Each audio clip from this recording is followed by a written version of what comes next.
Just stepped in the river this morning and my son thinks that he sees a marble. I would agree. That looks like it might be a red cat eye. We'll go underwater and he could do that recovery.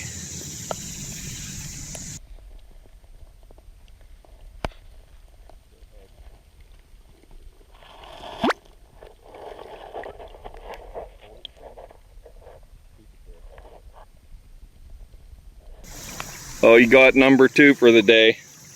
Let's see it. Can you see it?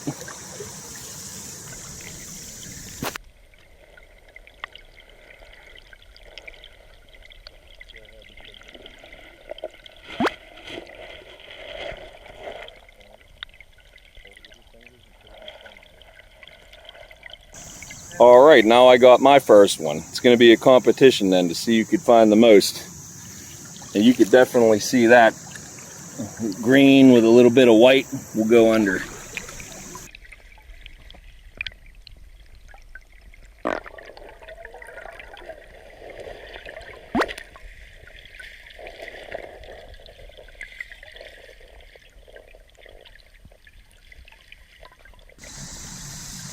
Number 3 for the boy, getting my butt kicked. And there it is. Very easy to see.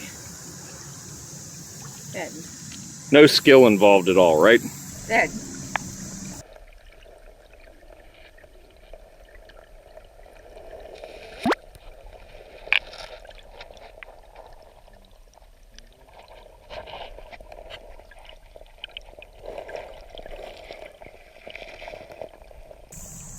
I'm catching up to him.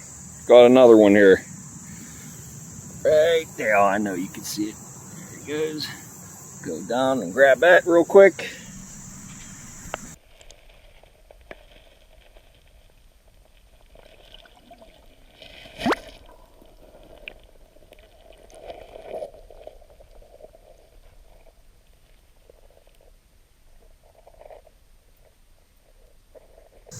Just when I was catching up, he got another one. There it is. That's all you got to look for. So we're at, I think, 6 total. So we're approaching 7 was my all-time high for the river. So combined total of the 2 of us, we have potential to pass our high record.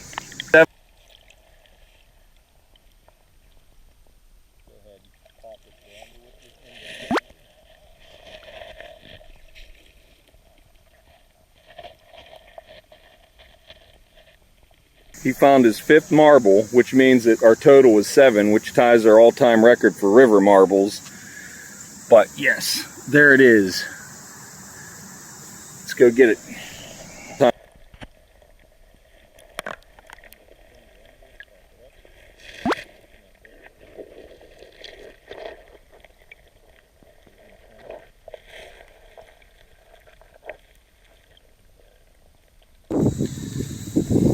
All right, I found something with detail.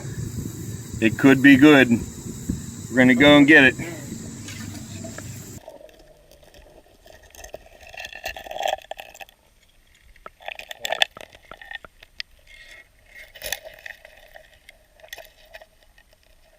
It's whole. Oh my goodness. It has something.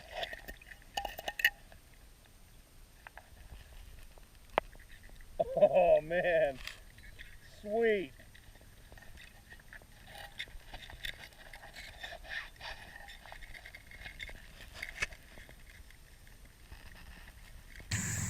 This is possibly one of the best things that I've ever found in the river. It's a little dish, like a souvenir dish, and it has a castle on it.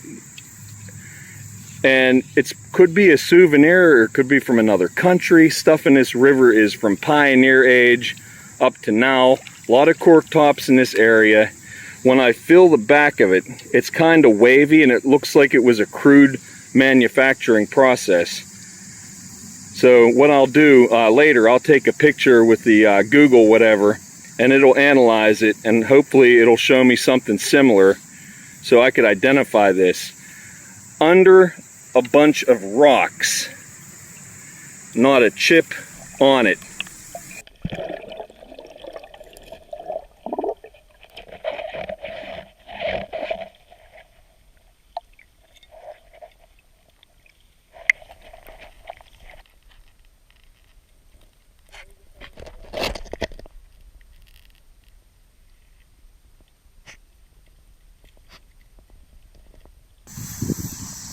Number 6 for the boy. This is our one-day record when they're combined. Yep, he got a good eye for it.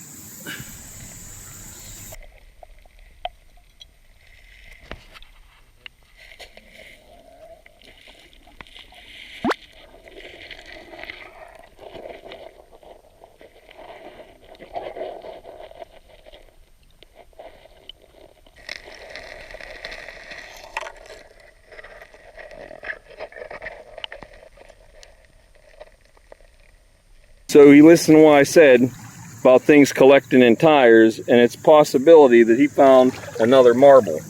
If that's a marble, it's the same color as the rocks, and that would be pretty impressive. So we'll go get it.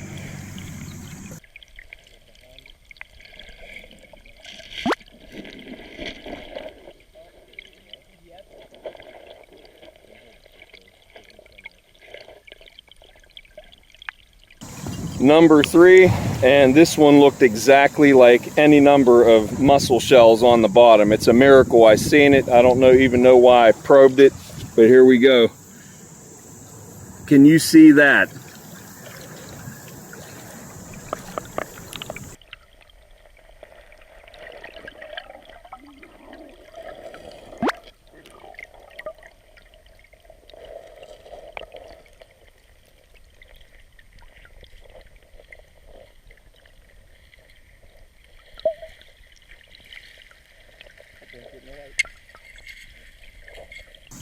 I'm on the marbles now. This is number 4. He's at number 8. 7. I could catch him. Are you at number 7? 7, yes. Okay, he's at 7. We'll have to count them. We're finding so many of them. But yeah, this is in deeper water, but I'm sure you guys could see it.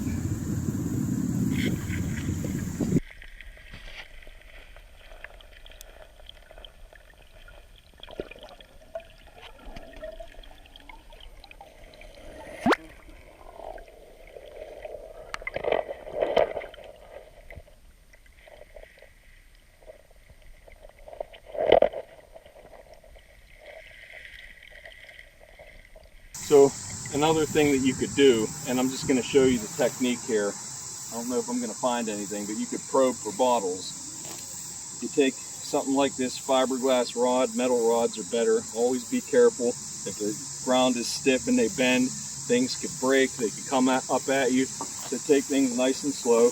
But in this nice soft bank, this probe goes all the way down to the bedrock.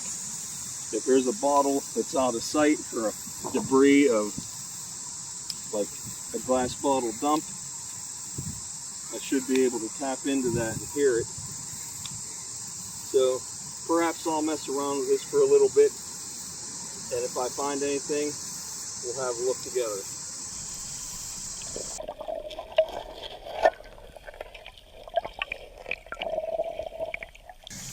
I lost count of how many he found.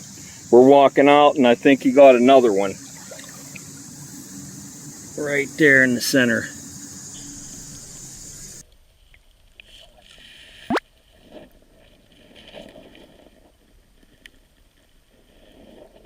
I don't know which one this is. See, I think it's 5 for me. Yeah. But here we go, walking out again. We do nice and slow. So we'll go get that one.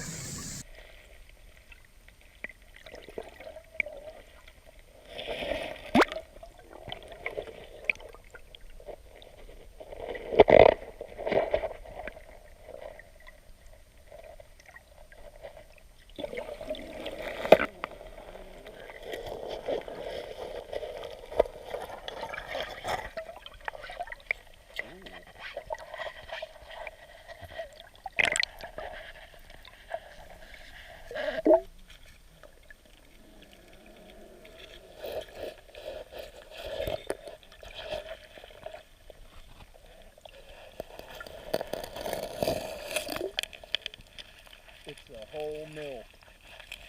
You have got to be kidding me.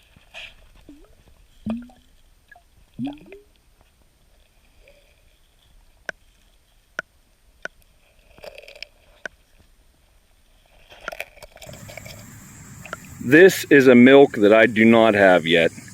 The Akron Pure Milk Co. with little stars up there. I'm guessing it's probably around the 20s, like a lot of the milk bottles. It's in that design. I can't wait to see this cleaned up. All right, time for the cleanup. What an amazing day today. I think I'll start with just this hubcap over here. I'm not an auto guy.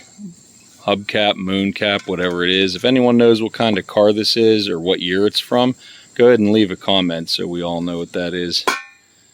Here's this grinding wheel. It looks primitive to me because it's very uneven. The hole's not centered. See, it got like little flat edges on it. Not sure what to think about this. So if you know, leave a comment. Okay, the milk jug, it's probably from the, I don't know, 30s to mid 40s, somewhere around there. I'm guessing because the embossing on it is not in a slug plate. And when you have slug plating, there'll be a circle, an embossed circle around the name of the company. And the slug plates were a bottle making company could switch them out to do, you know, one dairy from the next to personalize an already, you know, made form of a bottle. But I don't have this one, and it will probably display well, I think, so good to have another example of a different company. Here's something that I'm not sure of. It's a little chipped up, but it's some kind of porcelain insulator with the brown coating. Don't know exactly when this is from, but I know it's electrical related. Tiny little milk glass. Couldn't really get that one that clean, but it was just surprising to see how small it is. And it has a patent number on the back. Hadn't looked that up yet. Probably a cold cream or something. Little fragment of a teacup that had an interesting, it's like a bird or an eagle or something. Just thought I would bring that up to show you. This is a wooden brush. And if you ask me, it has like a little groove in the sides. It sort of reminds me of a shoe shine brush, but it looks older. I can't put an age on it, but it's probably 80 or 100 years old. Here's a Brockway medicine. I'm guessing 1930s. You find a lot of these screw tops, sometimes the cork tops, and they have the embossed units of measurement. This one says Brockway on the bottom. So a lot of doctors and people into like medical quackery and such, they like to have these things. So it's one thing that I pick up when I see them. This is a fairly large milk glass cold cream. No name on it or anything or brand. It's just, you know, big. Not sure even why I picked that one up. Anytime I find cobalt blue, even if it's unembossed, people like to set these in their window, let the light shine through, and it kind of lights up the room with the blue accents. And we have a little plastic button, probably from the 60s or 70s. And we have, my son found these fishing lures. So he got 3 of those. We did have a little bit of a competition with the marbles, and he did beat me. He got 8 marbles, and here they are. And most of them are pretty nice. We have one with a little bit of chipping and stuff, but most of them are pretty good. And then you have the 5 that I found. So he did win. I think I might have had something interesting here, though. I looked this one up. This is a Bennington marble made in Germany, handmade in Germany, from the mid-1800s, and I would put this at about 130 or 100 and possibly 140 years old. And you could tell the Benningtons by their coloration. It's like a salt glaze like you would have on a crock, and they always have this here, if I could focus, this little black ring with a white dot. They call that an eye. And what that is, when they're laying next to other marbles in the marble making process, that area doesn't get the glazing, and you get, as a result, you get this. So that's another one of the ways that I identified this as a handmade German Bennington marble. So very old. I like the very old marbles. Even though clay marbles are very common, they were made by the millions, I just like them. Found this larger marble, and if you want to know about marbles, there's a guy, Rox Cousteau. He's from down south around Marietta, Ohio. And he digs hundreds and thousands of marbles out of dumps. That's what he does. That and arrowheads. He's you know, well renowned for finding arrowheads in museum, and he, yeah, you know, donates stuff to museums and stuff. I learned a little bit of what I do from his videos. Very good resource. So that's the marbles. The boy won the competition. And then finally we have this. And this is quite amazing. I could not find an example online to get a date. The building on there is a church. It has 3 crosses on the steeples, and it has a United States flag on it, so it must be in America. Very brittle.